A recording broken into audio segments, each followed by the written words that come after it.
this church out in the middle of nowhere. I don't even know where it's at. I bet you can just throw a rock on a map and it'll land on it somewhere probably. But he is actually my mentor. He's someone I meet with on a weekly basis at a Mexican restaurant in Henderson to share my life with, and he pours back into me week after week after week. And he was also the man that inspired me to answer my calling at this last Cursillo to become a minister, and is ultimately the reason that I am here with you, as he told Steve Durbin about me when it came time for you all to look for someone to fill the pulpit. And so if you have the chance next Sunday, make sure you are here, because you do not want to miss what he's got to say. And you can tell him I built him up too, so if he let you down, just tell him it's Garrett's fault. So, but yeah, be in prayer for that. And I bet you all didn't really see me when I said we're going into Ruth. I bet you didn't think we were going to have 7 sermons on Ruth, did you? But God has really came through Ruth this sermon series, and I've really enjoyed getting to see Jesus in the story of Ruth and getting to see God's work in the story of Ruth. And so this is our 5th sermon on the story of Ruth. And so after Jason, the weeks following, we'll have 2 more sermons that are about the story of Ruth. I thought we were going to have 4 more, but for some reason God said, Ruth 3, you're going to have to talk about it all today. So you might hear from me more than you like to today, but I timed it. It was shorter than the rest, so hopefully it goes well for us. But before we hop into that, the first thing I'd like to say is the name of today's sermon is Come to the Foot of the Cross. And I know that it's pretty interesting because Brenda Sprague, she said, Garrett, I'm really interested to see how you're going to preach this on Sunday, because it's kind of weird what Ruth does when she goes to the floor at the feet of Boaz. And I thought, man, the first thing I could think of was the fact that Ruth was going to the foot of the cross. Because Boaz was Ruth's Jesus, really. So as we get into that, let's go ahead and pray before we get into that. But I just want to let you know about next week. But dear God, I just want to thank you so much. God, as we'll learn today, God, Ruth truly is a hero in the Bible. God, the way that she proclaimed your name, proclaimed God, that God would be over her life, that she was going to put God in control of her life, God. Even when the people in her life who had introduced you to her, God, she still held on to her faith. And God, she is truly an inspiration and an example of such a strong woman that even us men can look up to and learn something from. And God, I'm so thankful that even through this series, I've learned stuff about you, God. I've gained stuff from Ruth, and I'm so thankful for you giving us her story in the Bible for us to learn about you a little bit more. God, I thank you for these words that I've wrote down for this sermon today. God, I ask that you be a part of them. God, use me as a vessel to speak your word, God, and allow the ears to be opened out in the congregation today as we partake of Ruth chapter 3. And God, it's in your loving name I pray. Amen. All right, so the reality behind it now is that we are halfway through the series of Ruth. And after today, we'll actually be about 75% done with the series of Ruth, because like I said a moment ago, we're actually going to be tackling all of Ruth chapter 3 today. You're like, oh my goodness, he talked so much about 8 verses. What's he going to say about 18? I promise you we're going to make it through it. But before we do that, for some of you who haven't been here since the story of Ruth started, I felt like it was time, just like with the woman at the well, that we do an episode recap of what's happened so far. And so by doing this, I want to put some characters' name up on the board, and it'll change every so often, I think, as long as this our whatever this software is works. But if we'll go ahead and get their names up on the board for me. All right, so what happened at the story of Ruth from chapter 1? We had Elimelech, who was an older man who lived in the country of Israel in the town of Bethlehem. And basically what happened was that Bethlehem was experiencing a famine, right? A famine is where you just don't have no food. And of course, if you can't eat, you try to find some place that has food so that you can eat. But what Elimelech did was he took his 2 sons, Mahlon and Chilion, and they moved to the country of Moab with his wife, Naomi. And in reality, that really wasn't what God expected out of a man like Elimelech, right? Because God had delivered this family long ago to the promised land, and for a man to say, well, I don't have enough faith that God will provide for me, so therefore I'm going to move to somewhere that does have food. You know, in a way, whenever you look at Elimelech's meaning of his name, saying, my God is king, it's like, well, how do you think... You know, how can you think God is king if you don't think he's going to provide for you, right? Because kings are supposed to provide. They prepare for famines. There's all kinds of stuff out there where kings would, during the winter months or during the summer months, would get a large amount of wheat and barley and store it so that during the winter months their people would survive. And so Elimelech didn't believe that God could do that for him. So he ripped his family out of Bethlehem and they moved to Moab. And that was at the very beginning of chapter 1. Then later on in chapter 1, we learned that Mahlon and Chilion, who was their sons, had married 2 Moabite women. And that's where you see the 2 women at the bottom of the list. And their names were Ruth and Orpah. And so if you really want to know which one married which, because I'm confused all the time when I go reading this, Mahlon married Ruth and Chilion married Orpah, right? So just so if you want to know all the details, I'm one of those detail guys. I got to know everything about a story. If not, I get really confused. So what happens next, and I think our next slide will show that. Let's go ahead and show the next slide is, boom, we have 3 X's, right? So what happened next is all the men died. All the men in this story died, and so we're left with 3 women in the story, right? But what happens next is that the famine ends. It's about 10 years worth of time that Elimelech had moved his family from Bethlehem to Moab. In about 10 years worth of time, Elimelech dies, Mahlon and Chilion get married, but for some reason they die as well. And we can look at Elimelech and say that it was probably his poor decision to move and to not follow, to actually do the will of God, that he died. But for Mahlon and Chilion, it's just simply the fact that they lived up to their name, right? So Mahlon meaning sick and weak, and Chilion meaning tired and dying. So in reality, God had given them names that they were just going to live up to, and so they died, right? So Naomi becomes emotional, but then the famine ends in Bethlehem. So Naomi wants to go back, and so we got our next slide here. I think I got some stuff. Yeah, there it is. There's Naomi's face for you. We got a cross down there by Ruth. So what happens is Naomi becomes emotional, but famine ends in Bethlehem, so Naomi wants to go back, right? Because now all she's got is Ruth and Orpah. That's it. In the country of Moab, all she's got is Ruth and Orpah. She is an outsider because in the country of Moab lived the Moabites, who were enemies of the Israelites, right? These were people that the Israelites wouldn't allow to come home to their country, and if they did, they would say that you're like half-breeds, you're like dogs, we don't want you here, and all that stuff, right? So Naomi says, all right, Ruth, all right, Orpah, we're going to leave, right? And so what she does, instead of saying, come with me, she tries to beg her daughter-in-laws to stay. She's like, hey, I want you to stay here because I know here you'll find a husband. And in a husband comes a lot of things. Security, safety, a future, children, right? So please stay. And so then we get our next one, right? Where we have, I'll go back one, yeah. We have Orpah, which has a line through her. I guess you can stay here. Orpah, which has a line through her. So Orpah says, all right, I'm good. I'm leaving. I don't really want to leave you, Naomi, but I'm leaving.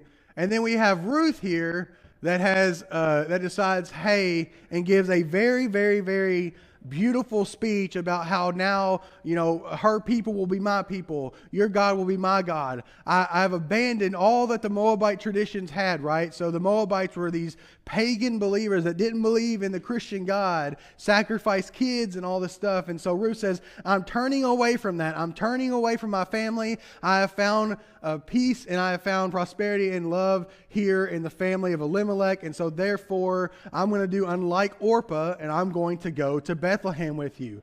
And of course, what that meant for poor Ruth was that she was going into a country where Naomi was too old to have children, but Ruth was going into a country of Israel as a Moabite widow. And so what that meant for Ruth was that more than likely Ruth wasn't going to be able to find a man to meet, to fall in love with, get married, have that security and all that. And so obviously it really wasn't the best circumstance for her, but instead she decided to go no matter what. And so upon their arrival to Bethlehem, we get to meet The second half of this Naomi character, her alternate personality called Miss Bitter, and she was bitter because she thought that God had went out against her, right? God, why in the world would you tell me to leave, or why would we leave Bethlehem and then you strip me of all my family, all my possessions? Because when she goes back to Bethlehem, she doesn't own the land that Amalek once had. She goes back to Bethlehem. She's like, I am empty-handed. I am bitter. I am broken. Meanwhile, Ruth's standing here like, well, what am I to you? You know, what am I to you? And so therefore, she stays bitter.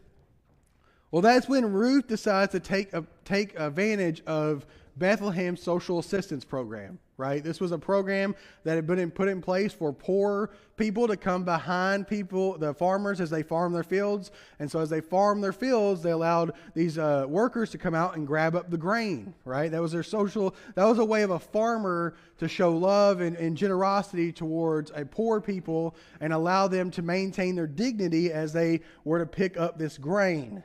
And so Ruth gets up in the morning as the diligent soldier, as we talked about last week that she was. She gets up, she goes, and she gets to work. She meets a man named Boaz. Boaz meaning strength. And right there we have Boaz, this Superman farmer, this super farmer Boaz, who is really the embodiment of Christ. Right? One thing I want you all to know before we get into the sermon today is Ruth didn't know Christ. Right? Christ hadn't died on a cross. Christ hadn't been born yet. So Ruth didn't know Christ. She might have heard about the Messiah coming just like everybody else, but Ruth didn't know Christ. And so through Boaz, Christ showed himself through Boaz, because Boaz was someone who owned land, right? And when these poor people came, he didn't even really have to interact with them, but instead Ruth kind of was pointed out to him. And he said, who is that woman? And so what he did was he showed a woman, a poor childless widow from Moab, love and kindness by allowing her to come glean in his field, and more than that, to not suffer harassment from the young men in his field. And also then he said, I'm going to give you water. And then in that moment, Boaz also said, well, why don't you come to dinner with me tonight, and I'm going to feed you, I'm going to fill your belly up, and I'm going to give you more to take home to mama, and then I'm going to go give you 5.8 gallons of grain to take home. Right? And so we have this embodiment of Christ that is shown up in the Old Testament, that poor Ruth who has been through so much but not complained at all. She is able to see Christ through Boaz. Right?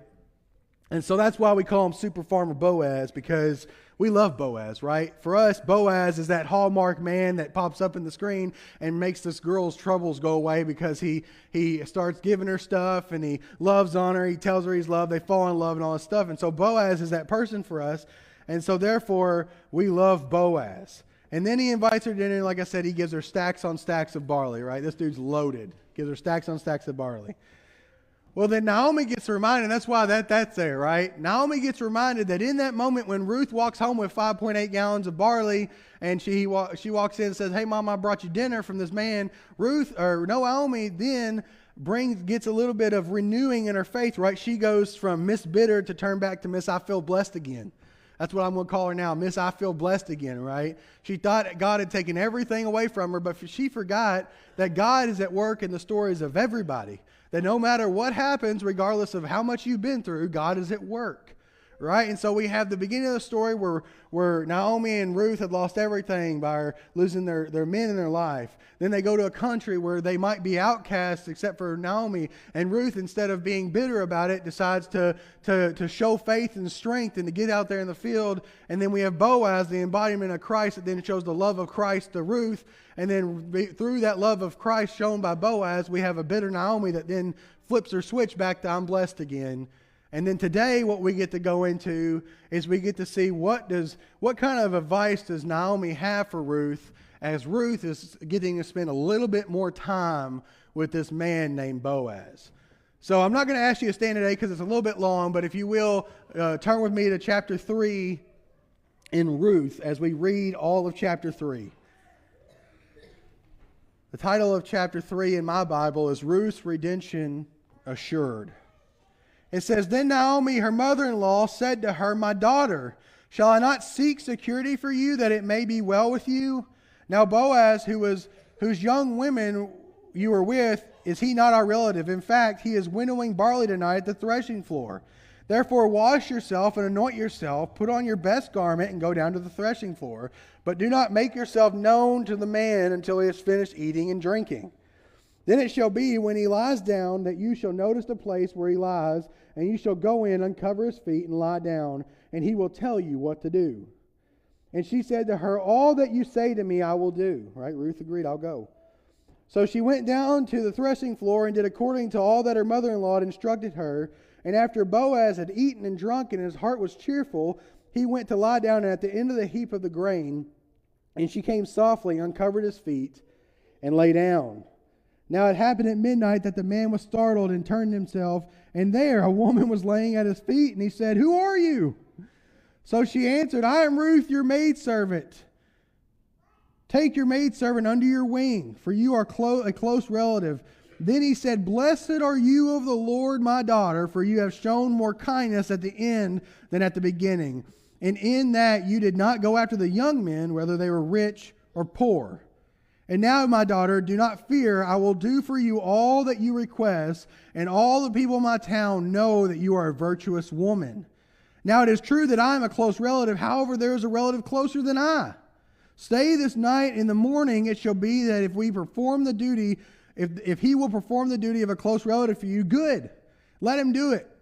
But if he does not want to perform that duty for you, then I will perform the duty for you as the Lord lives. Lie down until morning. So she lay at his feet until morning, and she arose before one could recognize each other. And then he said, do not let it be known that the woman came to the threshing floor. Don't let anybody know that you came. And he said, bring the shawl that is on you and hold it. And when she held it, he measured 6 ephahs of barley and laid it on her. And then she went to the city. And when she came to her mother-in-law, she said, is that you, my daughter? Then she told her all that the young man had done for her, or that the man had done for her. And she said, these 6 ephahs of barley he gave me, for he said to me, do not go empty-handed to your mother-in-law.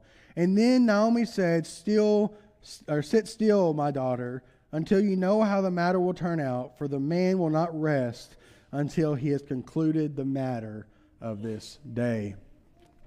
So we have a lot going on here, but I feel like it can be broken into 3 different parts. And that leads me to the main point of my sermon, and it's exactly like the name. I know I've done this twice now, but really this is what I think this chapter is somewhat about. There's so many things that you can pull from God's Word, but this is especially one of those, is that we are meant as Christians, or even as non-Christians, to just simply come to the foot of the cross. And what exactly does that mean, to come to the foot of the cross?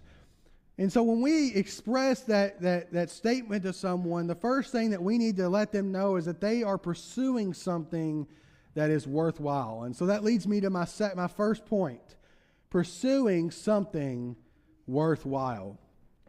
So in verse 1, we see that Naomi has noticed something has been brewing between Ruth and Boaz, right? So this is how it worked in this system here.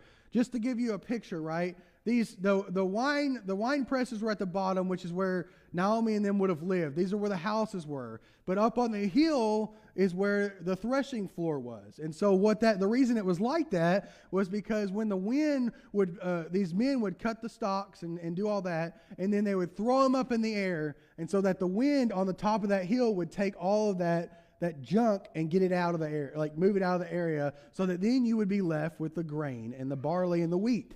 Right? And so being who Naomi was, being Mama Bear, she probably sat at her bottom of her window, and she was probably looking out there, and she kept seeing every day that Miss Ruth and Mr. Boaz had been walking down this hill together as they had been done finishing with their day. And so therefore Naomi looks at her daughter-in-law in this moment. She says, my daughter, shall I not seek security with you, that it may be well with you, right? She knew something was brewing between these two, right? She knew that the love story was happening. It's kind of like if your mom did that, right? She's sitting at the table, the young man comes up and, hey, thank you for letting me take your daughter with me. I appreciate it. And your mom then, after the boy leaves, man, that boy was a nice boy. I like that boy. I think you should give that boy a chance, right? And so that's exactly what Naomi was doing here. And one of the most important things to Naomi back in chapter 1, verse 9, was that they should stay in Moab so that they might find husbands. And so she was suggesting to Ruth, right? She was doing something that we wouldn't even see nowadays, but she was telling Ruth, hey, why don't you marry this man? Why don't you marry this man? And by saying that it may be well with you, she was talking of those benefits of marriage, right? Naomi knew that there was benefits to marriage. That's the whole reason she had pleaded with them in the first chapter. She says, I want you to be happy. There is happiness found in marriage. I want you to have security. There is security in marriage, right? If you marry Boaz, he's a landowner, but there's more than that to the story. There's long life in marriage. Your life could be prolonged because in the Bible it talks about getting married and having children and how that allows you to have this long life of joy. And then there's prosperity, right? You're going to get some stuff that you don't have. You're going to go from poor to rich because of what God has given you through this man. And then lastly, there's children. Because back in the day, to the men, it meant everything to have a child. It meant everything to them and to the women, that the women knew that they were to provide children. If they were a follower of God, a Christian woman of God, they knew that they needed to try everything they could to have children, because then those children are what's important to God, and that those children can then be maybe a boy, and that boy can lead a family just like Boaz was going to lead his family, or that could be a girl, and then that girl could then marry a man one day and they could start a family, right? And so she knew how important it was for Ruth to have children, and so she's saying, go marry this man. And she says, is he not our relative? Telling her that he is winnowing barley tonight. So she knew exactly where he was. She knew that he was up on that hill, and the way that it worked was there was this circle. And basically in the middle of the circle was where these men would sit around and they'd have their man chat. Their whole let's talk about football, let's talk about this going on. And they'd be threshing it. And they knew at the end of the night those men would oftentimes drink and party, and therefore they would stay there with the other people. And so Naomi knew that this was where he would be. So knowing Boaz was a member of Elimelech's family and was responsible by law, by God's law, to provide for the members of his family, he says, there you go. She says, there you go. Go find him. He is going to be there, and he is your relative. This wasn't her pushing Ruth to get married, right? This wasn't Naomi saying, Ruth, you have to do this. But to understand what Boaz was to their family was very important for Naomi. She wanted Ruth to know that he was this word called their goal, right? The goal is this Hebrew word, and really what it means is it means kinsman redeemer. And that had a specifically defined role in the life of the Israelites. But there was two things in this role, right? And it's really interesting. If you really want to go read about it, go to Leviticus, I think, 15. And in Leviticus 15, you find that it's interesting because back then the society was a lot for the women, right? Especially those child widows. They took care of those childless widows, right? They said, hey, if you marry into a family and then this man dies that you're married to, then what you then have to do is go claim your right to marry the brother, right? And so it was a little bit weird probably because could you imagine if you're someone's younger brother and your older brother has found this woman to get married and you're like sitting over there with your other younger brothers and you're like, man, we got to make sure this girl's right. Because if you die, bro, I'm stuck with her. Right? And so that was kind of what it was like back then.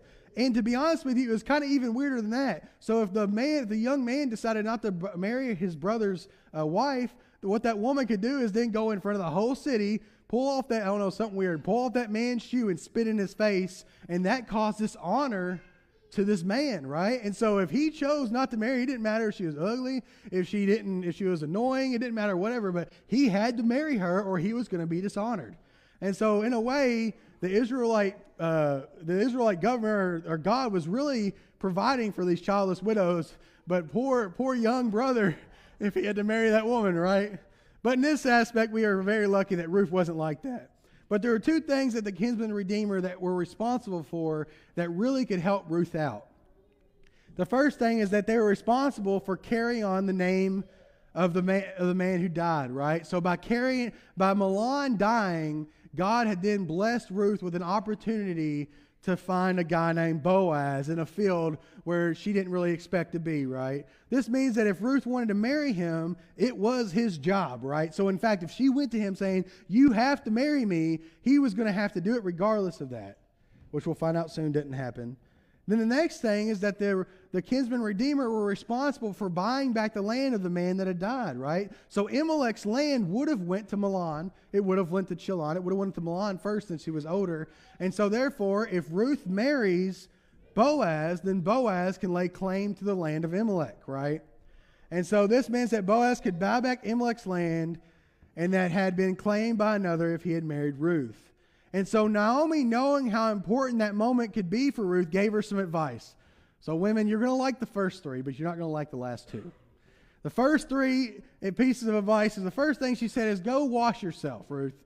And then she says, go anoint yourself. So she says, go clean yourself. And then she says, then make yourself smell good. And then lastly, I want you to put on your best garment. So you need to go get some nice clothes, right? And so the reason for this was simple, right? Ruth had been working with Boaz in the field. Every day that Boaz had experienced Ruth, it was this moment of like, man, she's a hard worker. She's sweating out in the field. She's not really been dressed that great. And so Naomi's telling her, hey, Ruth, if you want to impress the man, put on some nice clothes, make yourself smell good, and take, for Lord's sake, take a shower. You stink, woman. You stink, right? And so she tells her all this. And then this is what gets different about today's society. She then says, go down to the threshing floor. She says, you have to go after the man. Right, women, sorry. You sometimes have to go after the man. Sometimes the man ain't going to come looking for you, but instead you have to make yourself known to the man. And let me tell you this, women, it's okay. And actually a man might like that. Man might like, especially those young men, right? It's always that thing nowadays where you talk about young men and you say that the jerks are the ones that get the women. Well, you know, as a nice man, right? I would have always loved for a woman to come up to me, Garrett, I'm interested in you, right? And so Ruth is saying, right? I never had that, right? Instead, I had to go look for my wife. My wife. Well, I guess it's weird because I'm kind of like Ruth, because my mom showed me a picture of my wife and like, you think she's hot? And I'm like, yeah, she's kind of hot. And then like a month later, hey, my name is Ryan. And I'm like, I don't text dudes. And she says, no, silly, I'm a girl. And then, well, the rest is history, right? And then here's the last thing that maybe you women won't like. Sorry. I will say I did lay into the men on Father's Day. So I got to get back a little bit at the women. She said, don't make yourself known to the man until he has finished eating and drinking. And so the reality is a man is much easier to work with when he's got a full stomach and he's happy. And so let him go eat some chicken wings, let him watch the game, and let him do all of that before you hit him with that long list of, this is what we got to do, this is what we got going on, this is how I feel for the day, right, men? And amen? I come home from work, I prop up my feet, the first thing that happens is my wife says, Garrett, I've been stressed all day long. And I'm like, yeah, I want to listen to you, right? And so Naomi says, let him drink and let him experience his time with his men before you ever say anything to him. And so this is really good advice. And so the check here, right, is that married women are often the best women to be giving advice to single young women, right? So if you're a single young woman out there today and you're wondering what you should do to impress men, go ask the married women, because that's what it's going to be like when you actually do marry that man that you all of a sudden met, right? So then this is where it gets a little weird, a little strange. Naomi tells her, then it shall be when he lies down that you shall notice the place where he lies, and you shall go in, uncover his feet, and lie down, and he will tell you what to do. This is not typical advice, and I don't give you any of that advice, but this is not typical advice you would give your daughter today, right? You're interested in this guy. Here's what you need to do. Here's what you need to do, right? You need to find out where he lives. You need to stalk him at his apartment. You need to go there. You need to climb up the balcony like a ninja, sneak in where he lives, lie down by his feet, and uncover his blanket and be like, bam, I'm there. I'm sleeping all night. Listen, that is not how it's done. And men, don't do that. Don't do it. It doesn't need to go the opposite way either, right? And so today, we can say that we're not going to give these women our advice to do that. And here's the reality behind that: is the Bible is most of the time is descriptive, not prescriptive, right? It's not something that we should prescribe to everybody. I don't tell every girl, hey, find that apartment where he lives and then climb the window and then go sit by his feet. That's not going to go well for you. It's not. And so this is not like it is and how it should always work.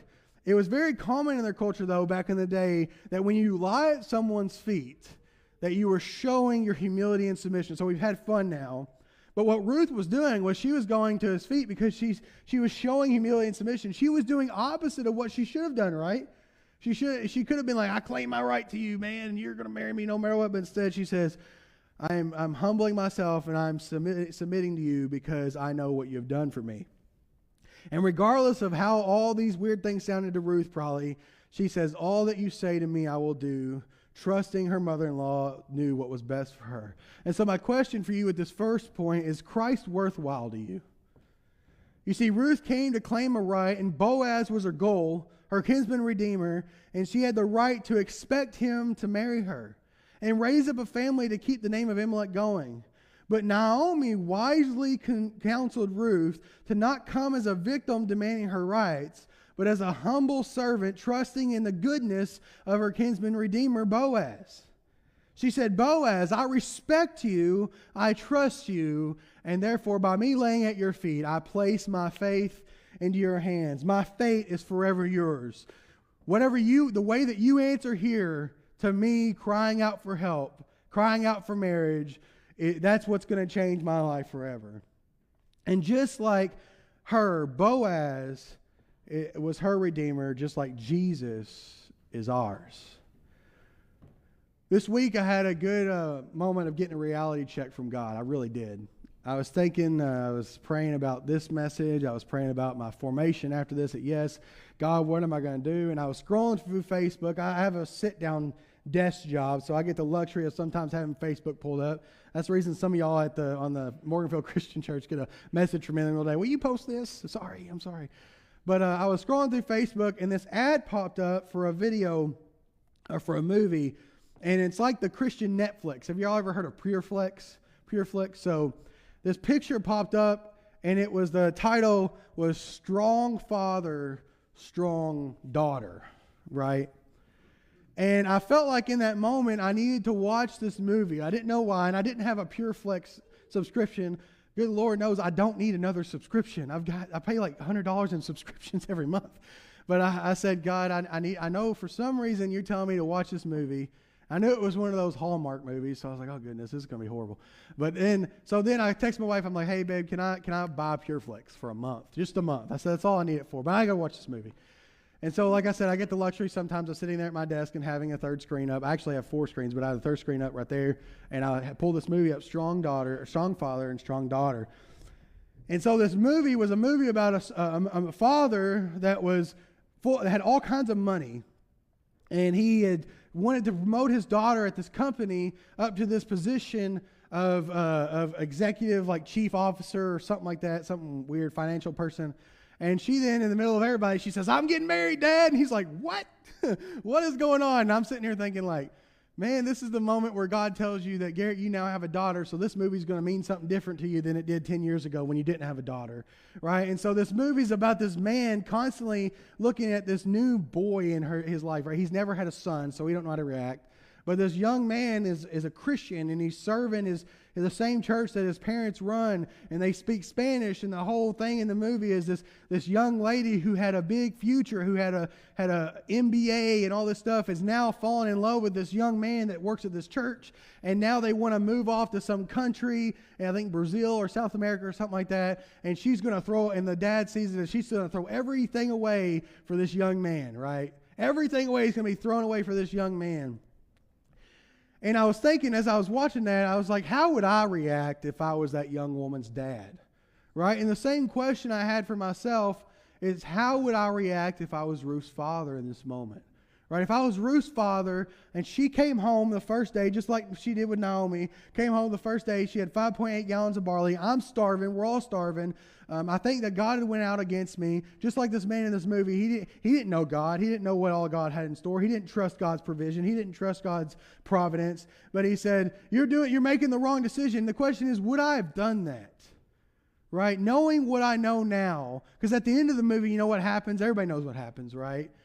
They go off, they get in a family fight. She takes off. She says, if you want to be here when I'm married, you need to drive all the way to South America. And so he comes in, and he's the super farmer Boaz, and he's like, let's go. We've got to go to Mexico and see my daughter get married. And then at the end of the movie, they get married, and she goes, and she's driving off. And then I'm sitting here at the desk with the 2 girls that work with me, and I'm like,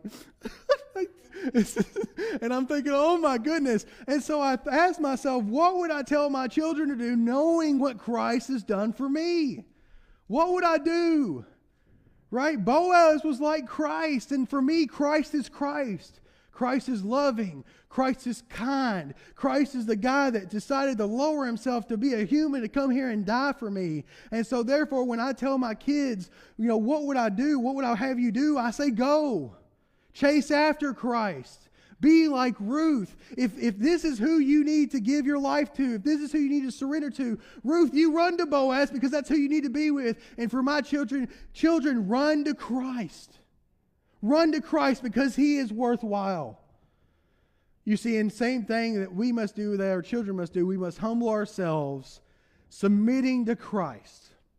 And in my second point, come to the foot of the cross.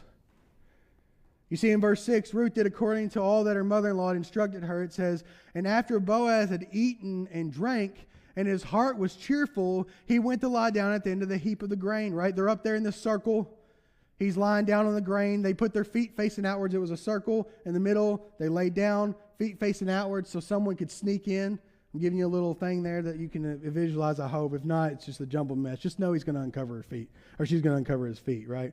So he went there. She came softly. She uncovered her feet. She laid down. She did exactly as her mother-in-law had said. And then it says at midnight, the man woke up and was startled and turned to himself. And then bam, a woman was laying there at their feet, right? Who wouldn't be startled? What man in this room today wouldn't be startled if you woke up and there was someone laying at the foot of your bed? Holy cow, what in the world? I told my wife when I was telling her about this, I said, I get startled if I hear a bad noise at night. We have this like radon detector or something that's currently in our house that the old people, or the old owners own. And I meant to say the last owners own. They're not old. It's actually really cool. But but sometimes in the middle of the night, I'll hear beep, and I'm like, what in the world? So could you imagine if you were Boaz and you saw a woman at the bottom of your feet, and then your feet were cold, so you're mad at the same time, right? You swear you went to bed with your feet covered, and now for some reason you're looking down, why in the world are my feet cold? And then all of a sudden you see this black mass right there. Holy cow, who in the world is this? And also, I can't condone drinking. I'm not going to condone drinking. Don't go get drunk like Boaz did in the story. But his dude was probably also tipsy at the same time, and he was probably drinking anyway, and he was like, okay, now I really don't understand what's going on. I don't know where I'm at, but now I see a woman, and boom, he awakes and a woman is laying at his feet. And this isn't like 2023, right? He doesn't have an LED like, hey, how you doing? Right? He's got to be like, hey. He says, who are you? And she says, I am Ruth, your maidservant. Take your maidservant under your wing, and you are a close relative. And he's probably like, oh gosh, what did she just say? And he says, maidservant. So at the same time, Ruth is again showing the humility and submission. She's presented to herself to Boaz as Boaz's servant, not as someone who is going there to claim a right. But by saying maidservant, it gave Boaz the reason that she was there. She wants to marry Boaz. So now, who said women shouldn't be the one to ask the man in marriage? Right? All right, women, I'm getting you again. It's a tradition now, right, that a man must be the one that goes, will you marry me? But Ruth at this moment says, I know I've got something good in that man. And so she goes and she proposes the man. But anyway, a maidservant is unlike a slave or a regular servant, right? But would also enjoy the privileges of marriage, such as having a relationship with their husband and being blessed with children, getting rights to the land, living with her husband, not having to be of a servant status. But at the same time, she knew that if she was to be his maidservant, she would be serving him for the rest of his life. The second thing she meant by saying, under your wing, this is the moment that she popped the question. It's kind of a weird statement, like, hun, will you please, or hey, Boaz, will you go under my wing? It's like, what in the world is she saying?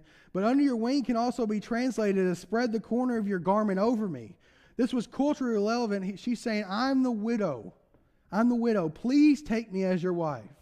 This was a bold statement from Ruth as she was seeking to claim her rights to have Boaz redeem her by marrying her. The spreading of the skirt over a widow was to lay claim to her as a wife. She was asking him, not telling him, but asking him, will you lay claim to me? Because Boaz has shown the embodiment of the Lord's character, Jesus Christ, that of a redeemer. And let's see how Boaz responds. He says, blessed are you of the Lord, my daughter, for you have shown more kindness at the end than at the beginning. And you did not go for young men, whether poor nor rich. So you see, Boaz was much older than Ruth and most likely considered unattractive. Right? He probably was kind of like me. I thought, well, I'm unattractive. I can't pull Ruth, right? I just want to love her, right? And this shows something wonderful about the both of them. This shows that Boaz didn't force himself upon Ruth as the kinsman redeemer. It could have been opposite, right? Boaz could have been like, hey, Ruth, I'm your kinsman redeemer. Hey, girl, come here. Be my wife, right? He could have done that. He knows he has power in this situation, right? If it wasn't for Boaz, she wouldn't have a field to get grain from. But instead, Boaz just loved her anyway. He wasn't like, she's mine by right, but rather he showed her love and kindness, even if she wasn't wanting a relationship with him. And for Ruth, she based, and this is something important for you young ladies that don't have a man yet, or even little girls, she based her attraction more on the quality of the man rather than the appearance of the man. Tragically, many people fall in love with an image or an appearance or a status or a dollar sign rather than falling in love with a person who really loves and respects them.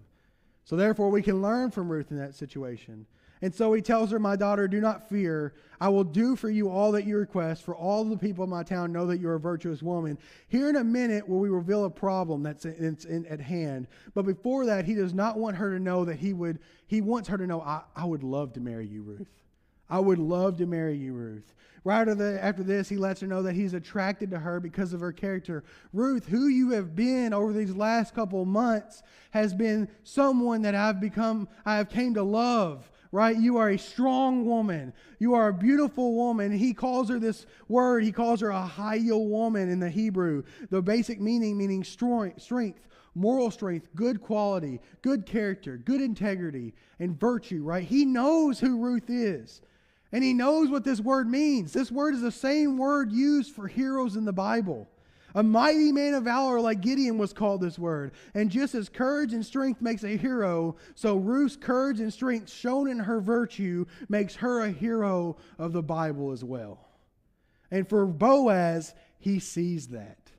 He sees Ruth as a hero. Ruth loves God. Ruth is going to be the hero of her mother-in-law's story. And so therefore, for him, he's probably overwhelmed. He's like, I'm going to be her hero. She's her hero. Everybody's hero. This is great. I'm so thankful that I'm blessed by having a woman like Ruth come to me asking me for marriage. I'm just an old, dirty man who owns land. Thank you, God, for doing this for me. I tried to think of what to say about this. And again, what popped up in my mind was my children. What would I tell my children about coming to the cross?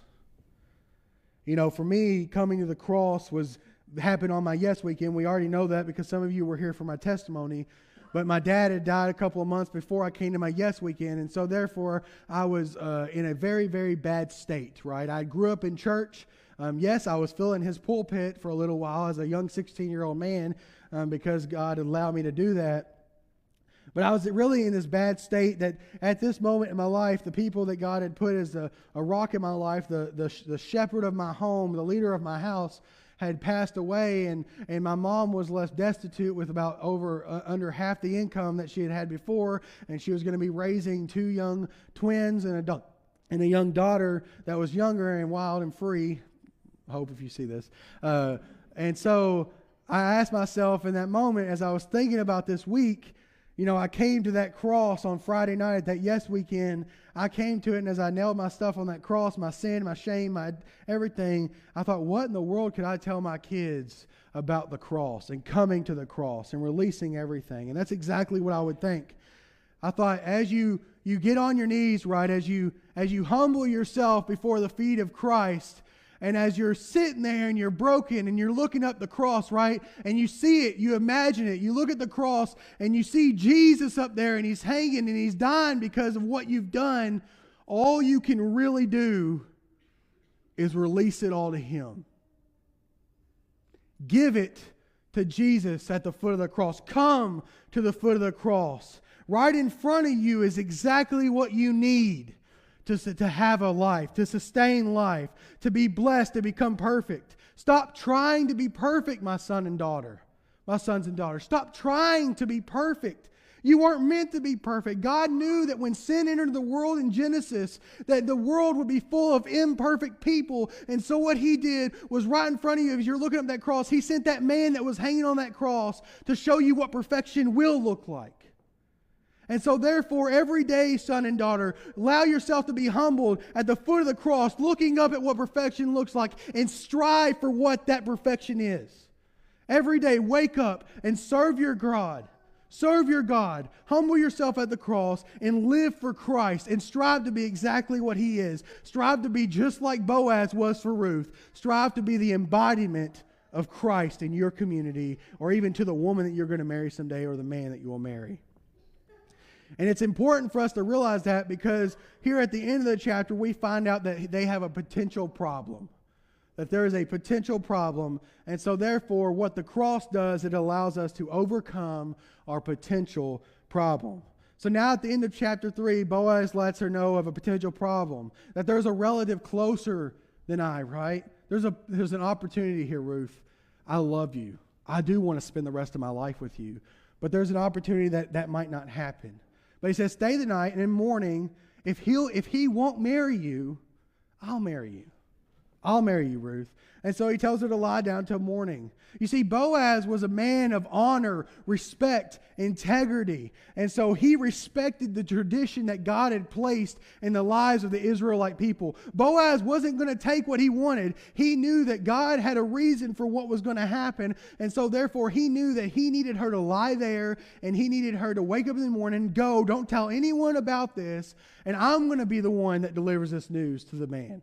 I want to go to the Redeemer, and I want to tell him that I want you, but I need him to say that he doesn't want that, right? So that way we can gain this land.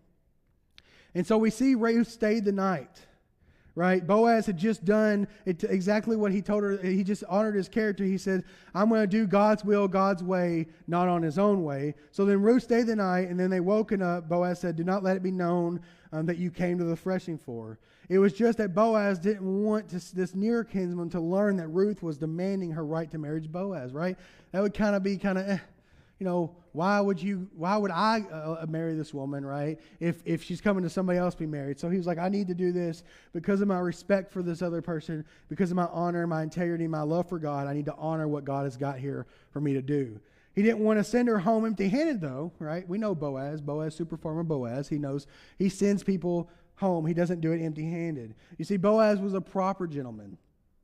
Knowing how stressful this situation must have been for Ruth, he wanted to make sure she didn't go home with her troubles for nothing, right? That her trouble of coming in the middle of the night and asking him to marry her, that she didn't go home with nothing. So he gave her 31 gallons of barley. Holy smokes. If this didn't show interest in her, then what would, right? It might not have been a ring, but food works too. Am I right, women? Food works too. And you don't have to get me the ring. Just make sure you put me some food. So at the end of the chapter, Ruth goes back to Naomi, letting her know that Boaz had said and how he didn't want her to return empty-handed. And Naomi said this, sit still, my daughter, until you know how the matter will turn out. For the man will not rest until he has concluded the matter of this day. What a time of considerable anxiety for Ruth, right? For anything you learn about my wife, she doesn't like to wait, right? And Ruth is going to have to wait. She's going to have to figure it out. She had claimed her right for marriage, that she would be married, right? So she knows by claiming this right, she's finally stood out. She said, I'm going to claim this right. So reality of the fact, by the end of this whole thing, she's going to be married, but the question was, who would she be married to? Would she marry the near kinsman, or would she marry Boaz? And while in the Bible that issue was resolved that very same day, for you to figure out what happened, you have to come back in 2 weeks, right? So here it is, right? Here's the end of chapter 3. She has a potential problem, and just like for Ruth, her potential problem can only be solved by Boaz, her kinsman redeemer. And so for us, like I tell my kids, our potential sin problem that we face every single day, right? Whether it's now, later, a long time away, no matter what you will be faced with, can be resolved and was resolved by Christ on a cross. So what I tell my kids is I say, run as fast as you can. Run as fast as you can. Go to the foot of the cross. Give it all to your Redeemer, Jesus Christ. And so as the women come up, I want to ask you this question, and this is really a time of reflection like it was for me in that moment watching that movie. But what did the cross do for you? What did the cross do for you? Were you like me? Maybe you found Christ after you lost your dad, right? Dad, the one that provided for you in life, the one that worked tirelessly day in and day out and loved you. Was it that you were going through some rough situation like Ruth, where you had this bitter old mom at home, and for some reason she didn't want to keep her eyes on Christ, but you were keeping your eyes on Christ, and so therefore you fought tirelessly day in and day out until one moment Christ said, that's enough, you are my daughter and I will take care of you, and something great's going to happen. You're introduced to a Boaz, you went to live on a great life. Is that what it is for you? What is your situation? What did the cross do for you? And there is one thing that I want to say is the day that Jesus Christ carried that cross up on that hill, He died on that cross, sin reigned no more. Sin was no more. It ended the shame, right? The shame that you're each carrying. I carry shame every day. I carry shame every day from the women that I thought I loved, from my friends that I hurt, from my family that I hurt. I carry shame every day. The guilt that you carry every day from that moment that you accidentally yelled at your wife, or you yelled at your kid, or you didn't honor the teacher by you cheated on a test. Whatever is in your mind right now. I don't know what's in your mind right now, but there's probably something in your mind that you did. But that sin, that shame, and that guilt ended at the cross, because the cross was sufficient enough, and Ruth knew that, and so she claimed her right. And so today what I'm asking you, if you haven't claimed your right to be a child of God, today is that day. Don't let Christ die in vain. Do not let Christ die in vain, because Christ wants to give you that opportunity to claim your right to be the child of God. And so as we sing today, may we worship the Christ who died on the cross to us, that every day fights the battle for us, with us, alongside of us, and is in our heart. And may you not let Christ die in vain today. So may we worship God today.